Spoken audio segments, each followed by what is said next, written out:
This is Roosevelt Gifts with Auto Network, and we're launching our new segment called Ask the Dealer. And we're going to talk about today auto financing. And my guest on the show is Mr. Bob Pulliam from Pulliam Ford in Columbia, South Carolina. Bob, thanks for taking the time out of your busy schedule. Glad to do it. Welcome. When I'm talking to customers, and I talk to a lot of consumers on a regular basis, first thing I let them know is that you guys are in business to make money. You're not in business not to make money and go out of business. Is that correct? Hopefully. Now, let's say for people out there in the audience that may be in the market, they've decided that they're going to buy a new car. Mm-hmm. And they've also decided that they want to finance that new car. Mm-hmm. What would you suggest are some of the things that they do first before they venture into the dealership? You know, one thing, I think 84% of the people go online these days and research all the options, and then most of them only visit one dealer. So if they researched us and saw that we had 0% financing, they can come in, and if they have good credit, above a 620 beacon, and their debt to income is okay, and some of these other things we'll talk about, they can get that rate. If their credit is not where it should be, then they're going to get a higher rate. What about in terms of knowing should they go out and pull up their own bureau, or should they come in with a substantial down payment, little down payment, no down payment? You know, all that's good, but if you pull up your own, the more times you pull up your bureau, you get penalized, and we're going to pull it up for you anyway. So that's an expense we can share, or we can do for you. As far as down payment, you know, in South Carolina, and I'm not sure about North Carolina, we've got not only sales tax, but property taxes come 3 or 4 months after you buy. So where you may only pay a $300 sales tax, you may have an $800 property tax. So you're really paying $1,100 down, and that's, in our view, is considered one stroke. It's one tax. A lot of people consider it two, but you have to consider that, and then in addition to that, have a down payment, which in many times can be the manufacturer's rebates. Now, obviously, this transaction, once the person comes in, they said, okay, I want to buy a Ford, for instance. They will sit down with your F&I or your finance and insurance manager. Now, the person that's sitting in that position, what's the training required for someone to hold that position? You know, a lot. In our case, another gentleman we just put in that job was a sales manager for years here at First. They're answerable to a whole lot of different groups of people. What they can charge is regulated. A lot of people think we can charge whatever we like. That's not true. A grade A credit or 0 and 1 credit versus a 3 and 4, which are different rating levels, we don't make any more, any less money. So the person coming in and their ability to get credit has more to do with it than our ability to sell credit. As a F&I manager or in a typical dealer, are they on a commission basis or salary or both? Everything we do is commission. We start out broke on the first day every month. In terms of financing options, I know you're a single point store, which is in itself is unusual, and you probably use Ford Motor Credit, but do you have other banks that a customer can apply for? Yeah, we have over 30 different finance sources we use all over the United States of America. It's all done electronically now, which makes it very easy with the internet. You know, most people fall into one of two categories, a primary bar or a secondary bar. Above a 620, the banks want you, Ford Credit wants you, GMAC wants you. Below a 620, you start hitting the secondary markets. And they cost a little more, but on the other hand, it's available financing. So most people's concern, more so than the rate, is can I get financed? I've had some problems. And so we answer the question, yes, you can, sometimes at a higher rate. Now, why in the world would you want to try to keep track of all the requirements for 30 different lenders? In my F&I office, I'll show you, we've got over 130 different pieces of paper, and it takes about 30 of them to do a deal. So everything's very documented. It's all above board. It is a trusting environment. These guys are professionals. They're selling a service. You know, a lot of people say, well, you know, you sold me a car at 14%, and I see you got 0% advertised. Well, 0% is factory money, but if you don't qualify for it, right, then the next rate might be 8 or 9%, and then if you have bad credit or marginal credit, you may be 14%. And they're like, no problem, you're getting me financed, I can leave here in a brand new car, I'm happy. Well, then 2 weeks later, they come back and say, wait a minute, you charged me 14%. And we say, yeah, but it's simple interest.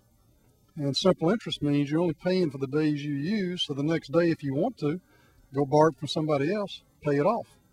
There's nothing we can do to prevent you from doing that the day after you do business with us. In most cases, you can't get it financed, and so you're left with whoever we got you with. Now, obviously, on a loan, you make money. Everybody says, well, there's something going on under the table. How in the world can they make money on 0% financing? How do you make money on a car loan?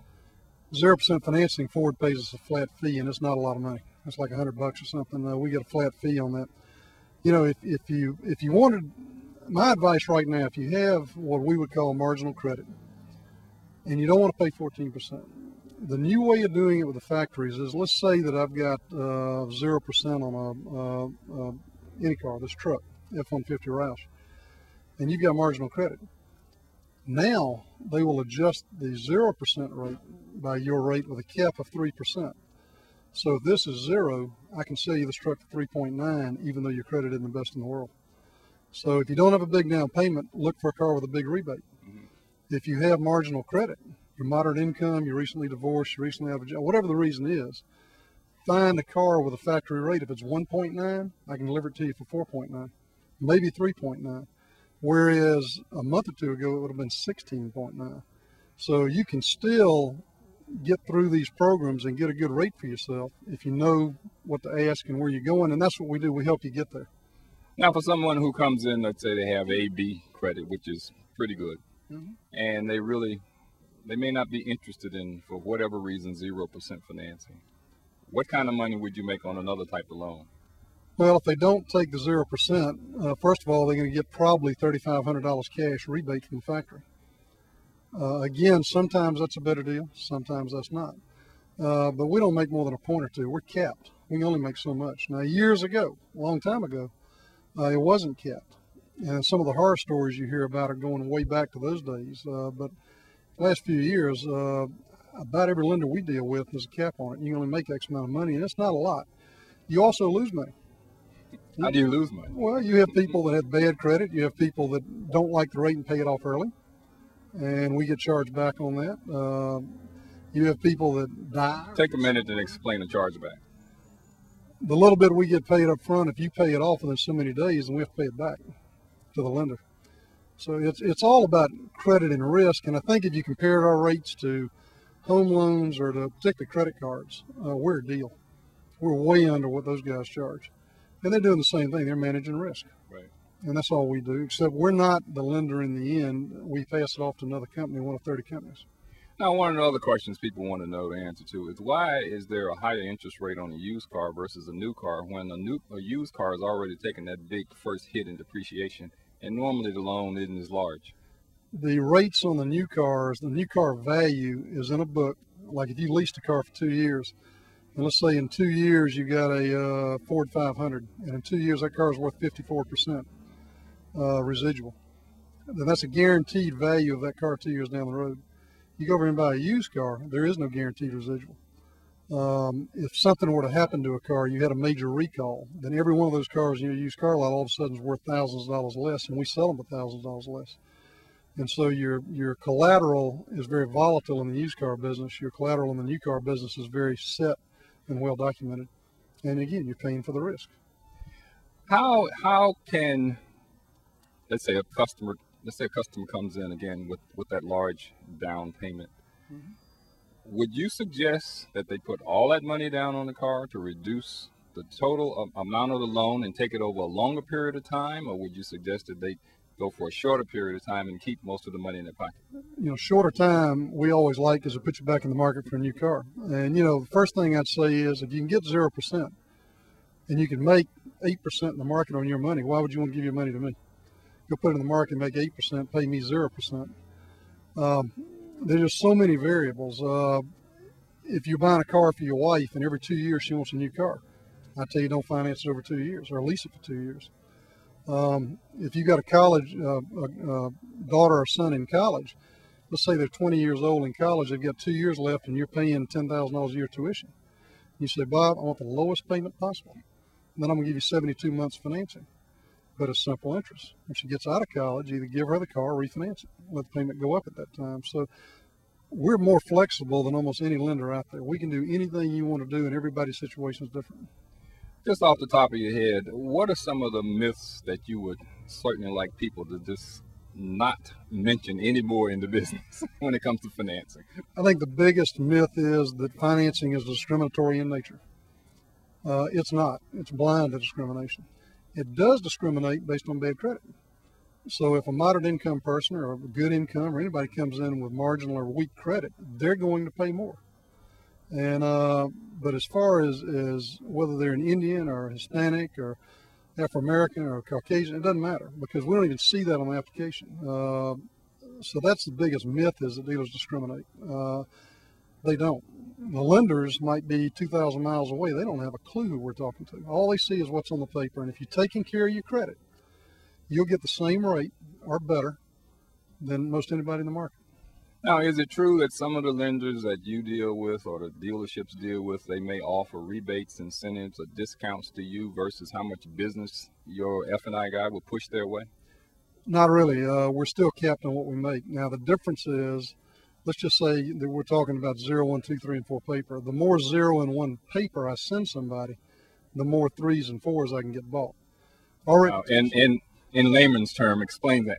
Okay, if you've got reasonably good credit, and I send 10 of those to a particular lender, even Ford Credit, then I might can get 4 people bought that don't have perfect credit. At Pulliam Ford, I think one of the biggest advantages we have is we sell a very diverse group of people.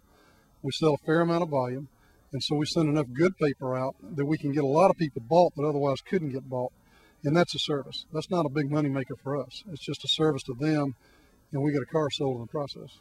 Now, is one type of loan better for a customer or has more advantages for a customer? Let's say the Ford Motor Credit versus a bank or versus a credit union? First thing, again, I'd look at is if you own a house, you've got children. If you had an emergency, where are you going to go get money? The equity in your home, the money in your bank account, the money in your credit union. Let us put your money out with Ford Credit because it doesn't tie up your borrowing power. But there's so many variables. I mean, everybody's situation is different, but that's one consideration.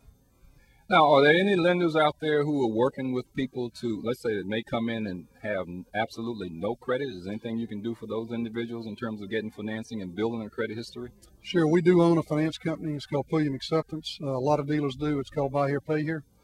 It's a much higher rate, but it's a much riskier environment. We write off about 30% of those loans. We don't charge people repos. We don't go against their credit when the cars come back. We try to work with them and help them. We've got a lot of people that will park a car for a week, catch it up, come back, pick it back up. If they stay on that program, we've had a lot of people go through that program and then come in and buy a brand new car at 1.9 or 0% through the factory. And there are a lot of those companies. There are probably a dozen of them here in Columbia.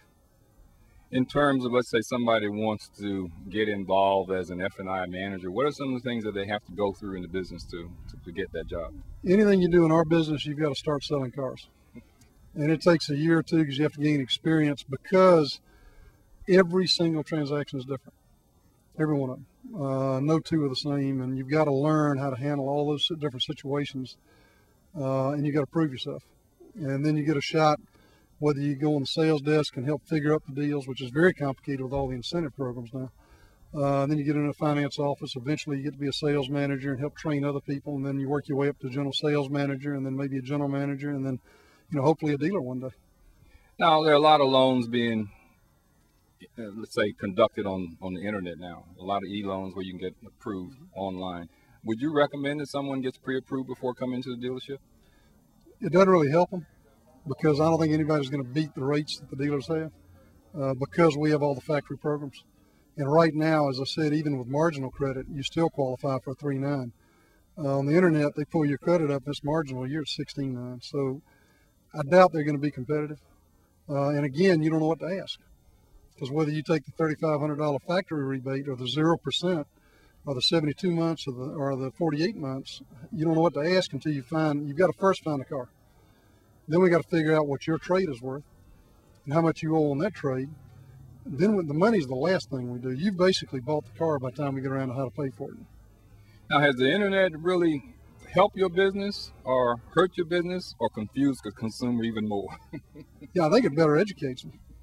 I think a lot of people come in now that have a better idea what they want. We have to train our salespeople better. It was I don't know, one of the jokes over the years was you can tell a Porsche owner, but you can't tell them much. And I think that reputation has spread. I know some of the import cars are that way. I think Ford's that way now. Guy comes in to buy this Roush truck, he's going to know as much about it as I do because he's researched it. And that's good. That's not bad.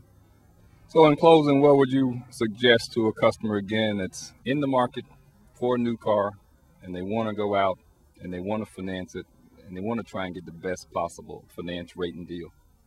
I would have some money available for down payment. I'd make sure your insurance is taken care of. You know about that. Hopefully you've got some equity in your trade-in. And you can go online and find out what your trade-in's worth. Come in and find a car that you absolutely want.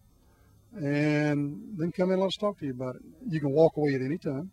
You can pay it off at any time. So you're never locked into anything except owning the car. A week later, you get a better deal, pay it off. Great. Bob, thanks for taking the time. You're welcome. This is Roosevelt Gifts with Auto Network, and we're here outside of Pulliam Ford with dealer principal Bob Pulliam. And as always, please buckle up, don't drink and drive. See you next time. Thank you very much, sir.